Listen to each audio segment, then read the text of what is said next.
Hello there. It's time for Most Things Kenobi.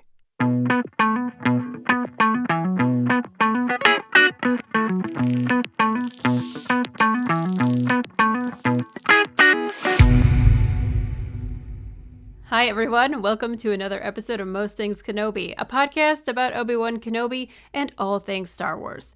I'm your host, Lauren. And I'm your host, Leanne. And this week, we're going back to our favorite character of all time, Obi-Wan Kenobi. Yes!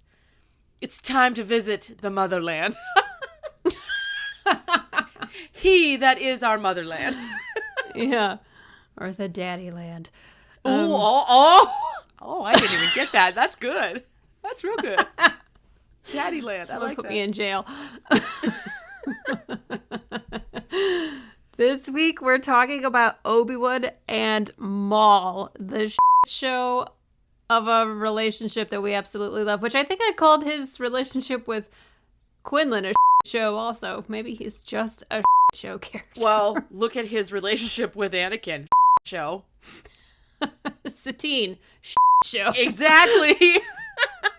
We're going to talk a lot about Satine too, because you can't talk about these two without Satine. Yeah. There's a lot of overlap there. There is.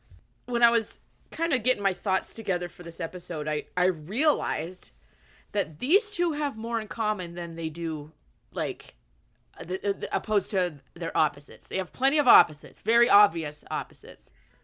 Right. But they have a lot in common, like themes. Mm-hmm. Situations, you know, the theme of loss, the theme of struggle, the theme of abandonment or lonesomeness or isolation.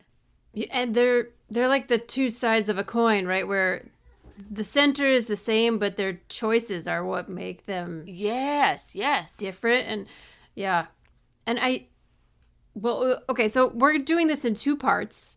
The Correct. first part is Phantom Menace up until Revival in Clone Wars, right? And then part 2 of this series is going to be from Revival all the way to the end of Rebels, basically. But what you were just saying is something I talk about, which we can talk about in the next episode in part 2. But in The Lawless, the cinematography actually shows Obi-Wan and Maul the same way. It was really cool. I did a breakdown of it on my blog, and it's almost spooky. It's really cool, and it's very deliberate. So you're totally right that they are weirdly similar, even though you would not notice that right off the bat. I'm interested to hear about this, the cinematography. You always bring the goods on the cinematography side. Let me ask you this question first before we go any further. Are you a fan, or were you a fan, of bringing Darth Maul back after Phantom Menace? That's an interesting question, actually. That's why I asked. I would say no and yes, and here's why. No, because it seemed to undermine the Phantom Menace. Correct. Like, Obi-Wan was a Padawan who defeated a Sith as a Padawan. Like, it was a huge deal. Yeah. Yeah, and the first Sith in 1,000 years was killed by a Padawan Obi-Wan Kenobi. It was a huge deal, and it was indicative of him as a Jedi. And then actually he's not dead. He's living in a trash pile. Yeah. And they bring him back. Like, I was just, in the way that Star Wars has done this over and over. Well, that's what I wanted to say. It's become a theme now. It has, and I find it extremely irritating, honestly, because they make our heroes and then they cut them off at the knees. And I find that really frustrating. Poor choice of words. Poor choice of words, because I was going to bring up the undermining of Darth Vader for throwing Sidious over, Literally cut off at the knees. Maul cut off at the hips. So I feel the same way about, somehow Palpatine has returned. Yeah. Yeah, right? Somehow Palpatine returned. Yeah. For sake. Yeah, I mean, that totally undermined, the sacrifice that Vader made for his son. And that Luke made for Vader. For his dad. It was a Yeah. beautiful thing. And so I kind of felt the same way, like you were saying. It undermined Obi-Wan's, well, even Qui-Gon's death. Yeah, absolutely. Because Obi-Wan sought that, I don't want to say revenge, but, I mean, there were moments of, like, where he was angry and he lost himself. But Yeah. he sought the finality of it and then was able to have his final moments with Qui-Gon thereafter. But then what became of Maul's story is interesting enough, and it really added a lot of layers to Obi-Wan as well, to his character as a result. Yeah, absolutely. And I loved everything about how they brought him back. And obviously, Sam Witwer is just a genius about it. And Oh, yes, we love him. like everything that Maul did after that, especially like the season 7 stuff, which we'll talk about probably in the next episode, like it's good. Like it's really good. But I still get annoyed. There's even a part in Revenge where Obi-Wan is in the council chamber, or not, well, I guess they're in like a briefing room, and he finds out Maul is still alive, and Mace Windu is like, this is far too important to send Obi-Wan alone. And I was like, bitch, he defeated him as a child. Like, he can do it now. He's the Jedi Master now. Why couldn't he do Exactly. it now? But he could do it when he was a Padawan? Like, f*** off. Windu's a I mean, what the Windu? Him and Kiadi Mundi need to go have a damp towel session, because that's what they are. They're wet rags and damp towels.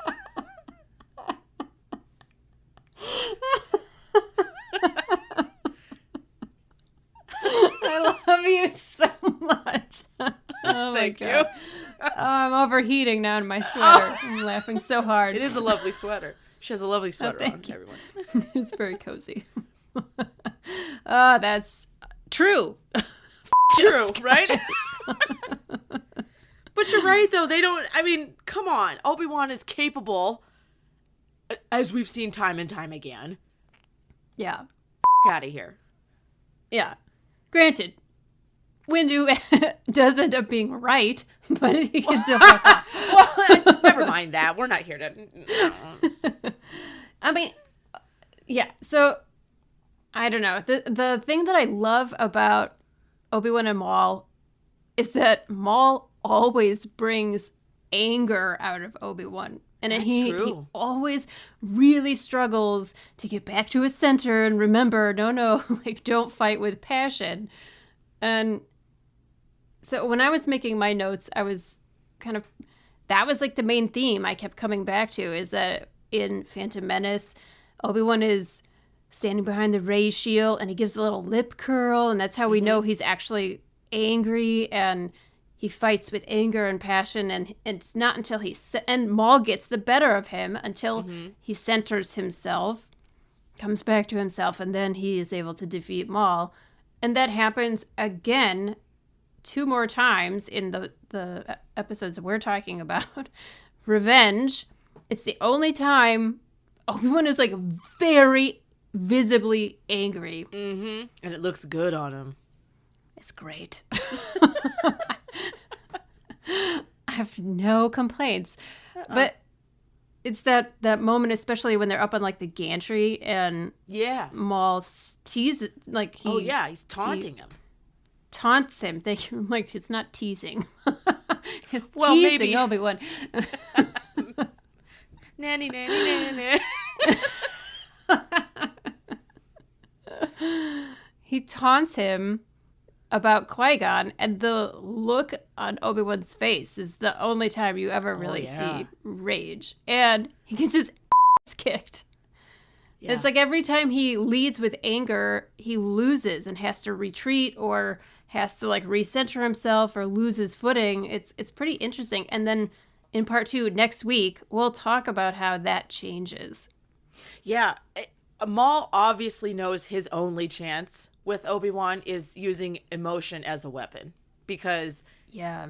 he has all of those crutches, like Satine, Qui-Gon, even Anakin, all of these things that he can continually remind Obi-Wan of to get him in a more vulnerable space. Because, I mean, you're not going to win the fight unless you disarm him, not by weapon, but by mental. Mental weapon. Yeah, I mean, it's there is no other character that does that to Obi-Wan, not even Vader. Mm-hmm.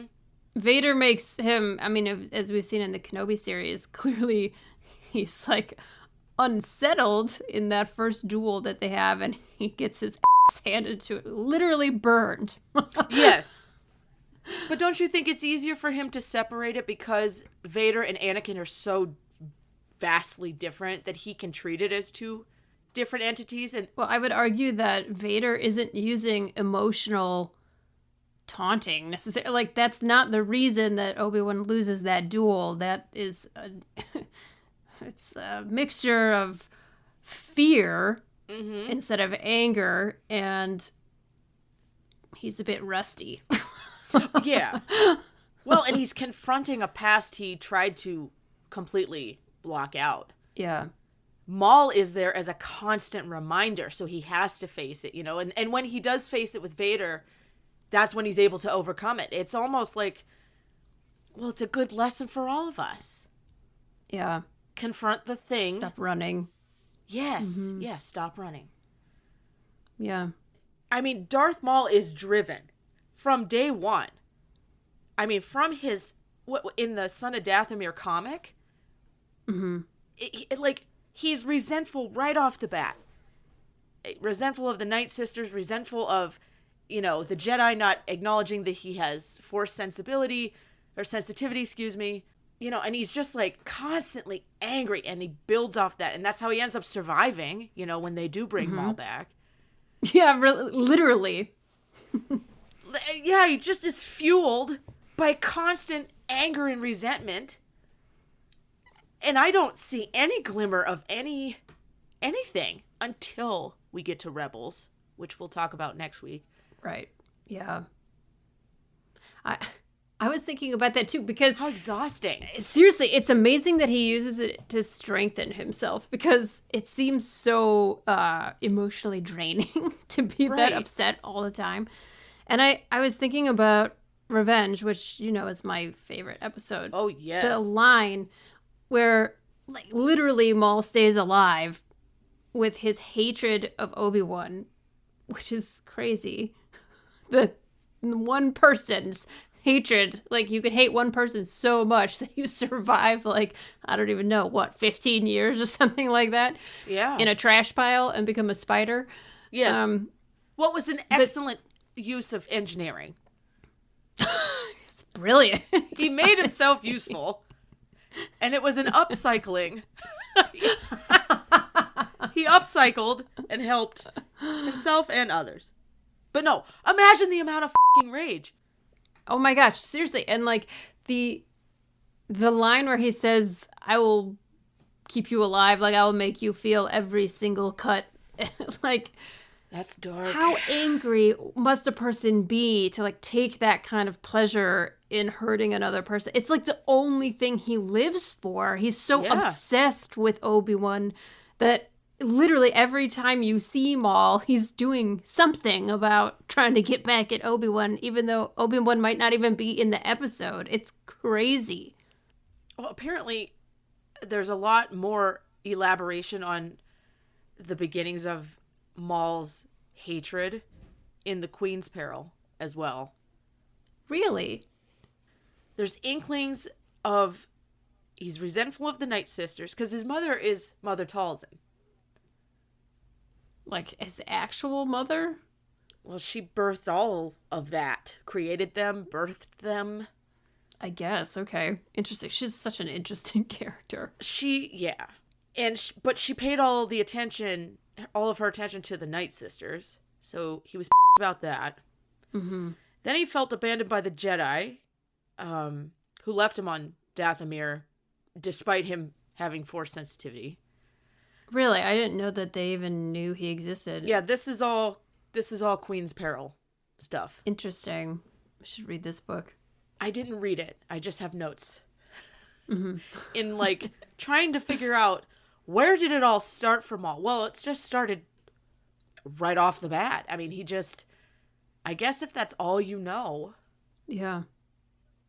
And we always mention in previous, discussions and episodes and stuff about what a mastermind Darth Maul is. He's calculated. He's intelligent. He's patient, obviously. Yeah. Yeah, I don't know if I could have lived in a trash pile for 10 years. With all that anger and no way out? Nope. But he's got all the makings of a fantastic. I mean, he's right up there with Sidious, right? Sidious plays the long game. Yeah. But Maul was so hyper-focused. And I also noticed that he's very similar to a serial killer. Because he keeps mementos. And he has, how some serial killers keep things. And we'll talk about it more in the next episode, especially when it comes to Satine. But, he's got that psychopathy that's necessary to be hyper-focused, really intelligent. A lot of serial killers are very intelligent individuals. But they only use it for, one thing. And it's all selfish and terrible. And that's exactly what Darth Maul is. That's so true. He's crazy. Well, and sociopaths can blend into society, but psychopaths usually can't. And Maul's not blending in anywhere. No, not by looks and not by attitude.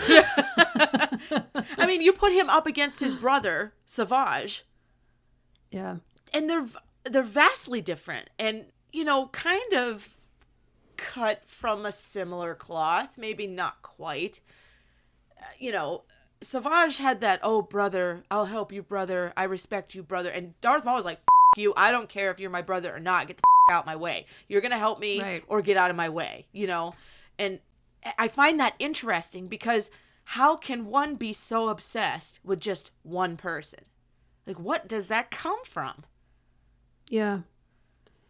Yeah, because it's not that Obi-Wan is not the only person to ever wrong him, but I guess it was the fact that it took him off of his pedestal. He lost all of his momentum, not to mention his lower half of his body. And when he was revived and his mind was reset by Mother Talzin, he feels the Clone Wars and says that it started without me. He wanted to be part of that chaos, and he lost his position as the apprentice to Sidious, and surely he would have gained, kind of like how the Vikings, in war, their status comes from their conquering and their pillaging and basically the treasure. If you could go and conquer a land, you would become more powerful, and I'm sure that's kind of how Maul would have been as well, but he lost all of that. Ultimately, it might have even saved his life, because if he had remained Sidious's apprentice, it's never going to end well. It's kind of the Sith way to be pitted against your own master or your own apprentice. They're constantly testing each other to see who's going to take power. And the fact that Sidious thought he was dead gave him more latitude to actually follow his obsession with Obi-Wan, where he wouldn't have been able to do that. God knows what Sidious would have had him doing anyway. But I would argue that I think that Darth Maul would have been tossed aside eventually. Look at what Sidious did with Dooku and pitted Anakin against him to one-up to build Anakin up, right? To start that, or carry that on. I have a feeling that would have ended up being Maul, and Anakin would have had to do away with Maul. Absolutely. Everyone's just a pawn to be moved in Sidious's game. Maul had a sense, though, that Anakin was part of the master plan. Yes. So how interesting that Maul understood that, but Dooku didn't really. Oh man, it just speaks to how manipulative Sidious is. Oh, he's so good at it. Picking and choosing who gets what information. I don't know how the man kept it all straight in his own head of who knew what, when, and where. He had that flow chart and a pack of cigarettes, from the It's Always Sunny in Philadelphia, that meme where he's pointing at the wall with all the strings and the lines, and he's like, yes. That was Sidious in the back room at the Senate. It's so true. Chain smoking, pouring over his notes. So maybe you know this. I don't know it because I have the comic book, but I haven't read it yet. After, and this is maybe jumping ahead a little bit, because after the Lawless, you know how Sidious shows up at the end of the Lawless and takes Maul, what happens to him? And later when Maul comes back, he makes reference that, is it Pre Vizsla who helps him escape? Like, oh, you're right. Yeah, because his obsession with Mandalore is also a thing. So not just Satine, but like Mandalore as a whole. Yeah, or maybe I'm getting that mixed up because he killed Pre Vizsla right before the Lawless. So it wasn't Pre Vizsla who freed him, but somebody in the Mandalorians freed him, and that's how he ended up on Mandalore in season 7. So, like, I don't know the stuff that happened in between there. Like, what was Sidious doing to him? When does Solo take place in all of this? Because he's running that damn ring that Kira was a part of that we see at the end of Solo. Oh my God, you're right. That's later though. That's after Clone Wars. Yeah, we need to make like a timeline of Maul's life. You're right. We need to pull a Sidious for our own well-being. Seriously, because he's that bad penny that keeps showing up. But was it you who said this? Oh no, I think it was on the other day. I don't remember, the Rare Drop show. They were saying that Saw Gerrera keeps popping up all over the place, and it's like how and why, but it always kind of makes sense. Yeah. And Maul is the same. It's like he keeps popping up, and we don't know how or why, but it always makes the plot better. It's true, and there are 2 Clone War relics that somehow made it through to a key point in time. Oh, man. To the rebellion. So, yeah, Maul keeps popping up. I love Maul. Like his little spikes. Is it him who has one that's broken off, or is it Savage Opress? Savage. Okay. Savage has one. Do you think that hurt? I imagine so. Well, I don't know. I don't, like... Are they like antlers? I was just going to say, I don't want to say it's like an antler, because I know that antlers, the animals will actually like knock them off in the wintertime, I think. Isn't that when they do it? But I don't think their spikes fall off. Yeah, I think their spikes are probably attached. So I just feel bad that he has that one wonky spike. I feel bad for Savage in so many ways, because what you were saying earlier about... He was used too. He was used, and he was like Hunger Gamesing it, right? So he was being pitted against his brothers for Ventress's sake, and then he was trying to protect his brother, who was like weaker and smaller. Sad. Yeah, and then he ends up killing him because she bewitches him, and he doesn't know the difference, and then he gets thrown into this path that was far worse than he probably imagined it was going to be when he was taking that burden on. Yeah. It was horrible. I don't know how I feel about Dathomir as a whole. It's a pretty up story. It's interesting, but it's very what's the word? Just like incredibly brutal. It's like Lord of the Flies on steroids. It's like the Night Sisters, you know, I want to root for them because they're a band of women, but they're also kind of terrible, but then there's some that aren't. And, you know, and it's got all that weird colored smoke on the planet. Not good for if you have asthma.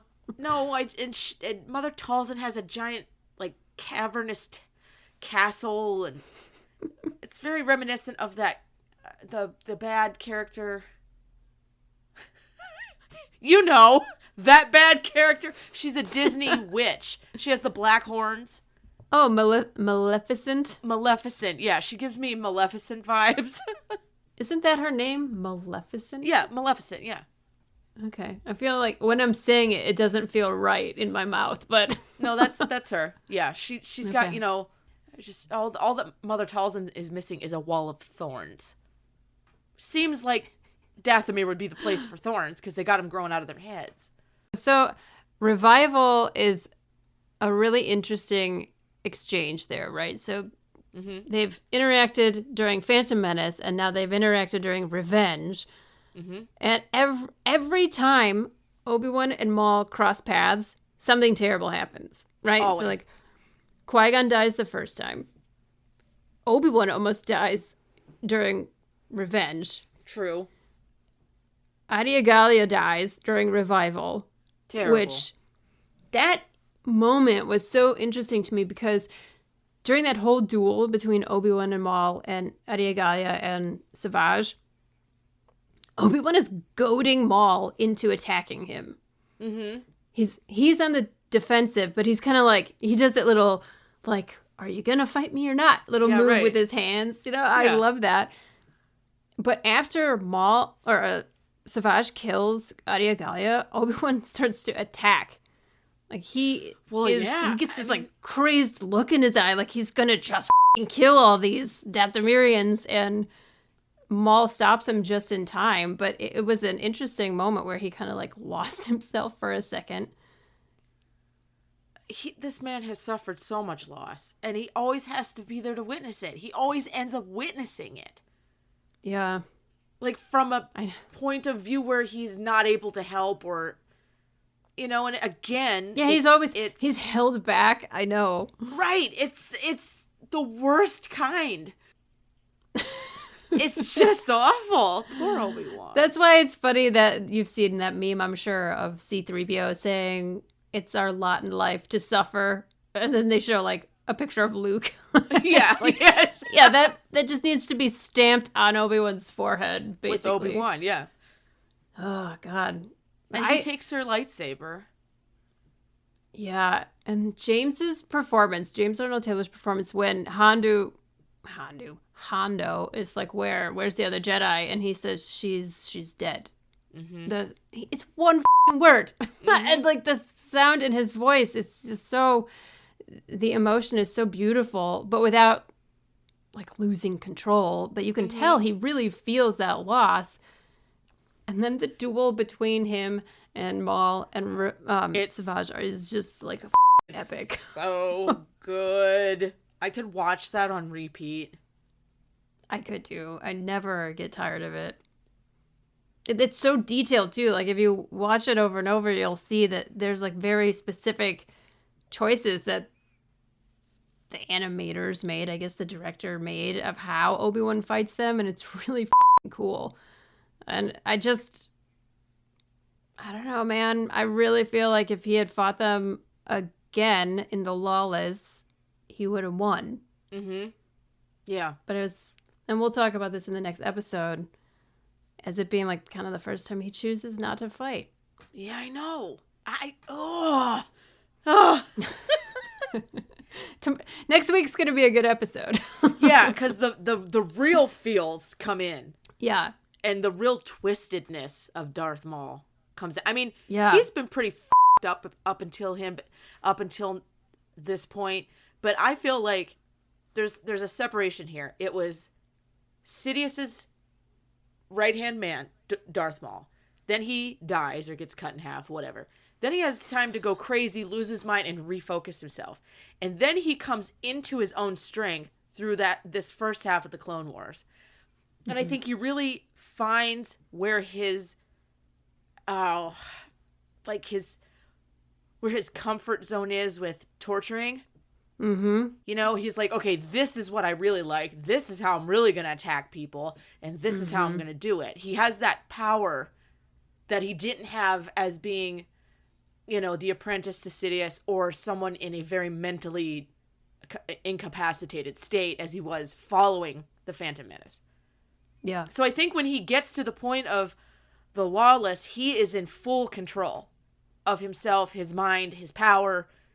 All the things are there to make him truly ruthless. Yeah. And he's no longer just trying to hurt Obi-Wan physically. He's using a more like cerebral approach of how do I make you lose yourself the way I lost myself? Yeah, it's no longer just how many scars can I cause, it's how deep can I cut. And it's like, Yeah. that's the real frightening part of anyone who has that. Yeah, for sure. I know might sound like a bit of a stretch, but it really reminds me of the Killing Joke from Batman. And the whole idea of that story is the Joker is trying to prove to Batman that all it takes is one bad day for someone to turn into the Joker. Mm-hmm. And of course, Batman is trying to argue that that's not actually true. And it's kind of similar here, that it's like Maul is hoping that putting this pressure on Obi-Wan using Satine is gonna make you just as bad as me. See, you're no different than me. And like the worst way to hurt you is to make you lose who you are. And it doesn't happen. It doesn't work. And it's so good. I know. I can't wait to talk about it next week. It's gonna be awesome. It's why Obi-Wan is so fucking amazing. Well, so like in parallel with how you were describing Maul's arc up to this point, what we're talking about in this episode, the same with Obi-Wan. It's like he had this idea of who he was going to be. Mm-hmm. He's a Padawan with a teacher, and then all of that changed. Like the battle at Theed was kind of like this fulcrum point for him that changed his path into something, especially with like Anakin and everything. It was like destiny had control of him after that, and he was kind of just going on a whole different path. But that moment also changed the way he fought. It changed the way he realized like how you have to keep control of yourself in an emotional battle. He learned that really young, at a very young age, after watching Qui-Gon die, and he almost lost control and then came back under control. And you see every time he interacts with Maul up until this point in Revival that Obi-Wan kind of loses control for a bit when he's with Maul. And you can see that he learns something from that. And next week we'll talk about how, like, after this, both Obi-Wan and Maul have different approaches when they interact with each other. And it's really amazing, actually. Yeah. Yeah.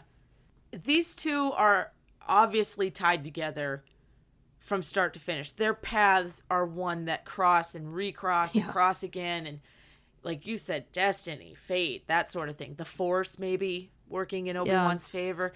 Or not his favor, but just there, guiding.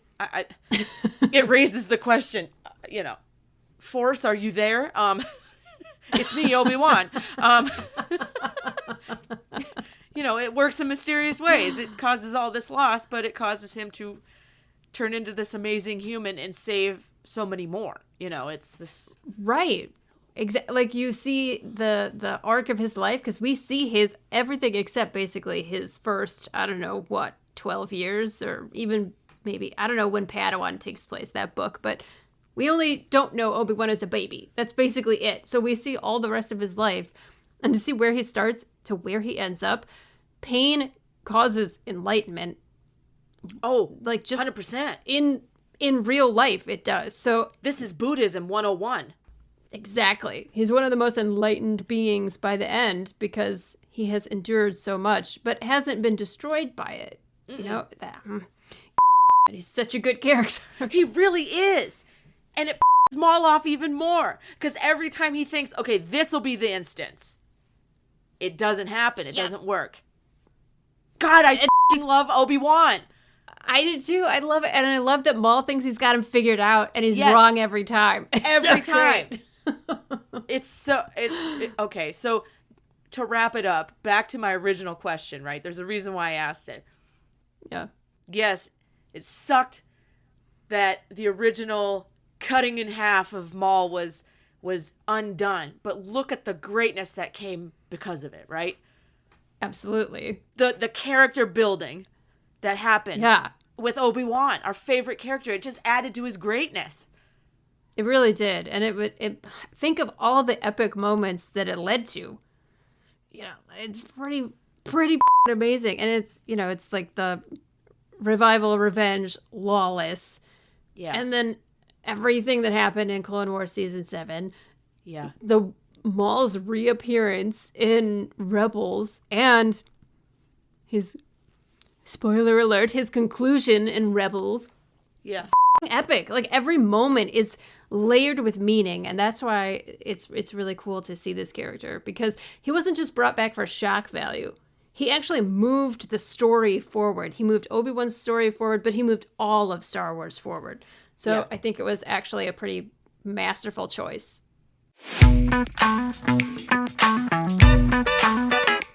Okay, our audience question. How do you think Obi-Wan Kenobi and Darth Maul are similar? Tell us your thoughts. There are many parallels between them, but do you see something that maybe we missed? Let us know your thoughts on this. So next week we will pick this discussion back up and talk about Obi-Wan and Darth Maul's relationship, starting with the episode The Lawless and how Satine comes into play with all of this. And we will end in Rebels, the finale of Darth Maul and Obi-Wan's relationship in the episode Twin Sons. So join us back, because this one's going to be really intense, because a lot goes on Yeah, between those two episodes. it's a lot of chaos. All kinds of shit. So come on back. We'll do part 2 next week. It's going to be good. Thank you so much for joining us here on the Most Things Kenobi podcast. We appreciate every single one of our patrons and are grateful for your support. If you'd like to support the podcast and become a patron as well, head over to the Most Things Kenobi Patreon. As always, you can follow us on Tumblr, Twitter, Instagram, and YouTube, and don't forget to subscribe on your favorite podcast player. If you enjoy our podcast, feel free to rate us on Spotify and Apple. And if you need just one place to find all of these, head over to mostthingskenobi.com. So until next time, my space twin, may the Force be with you. Always.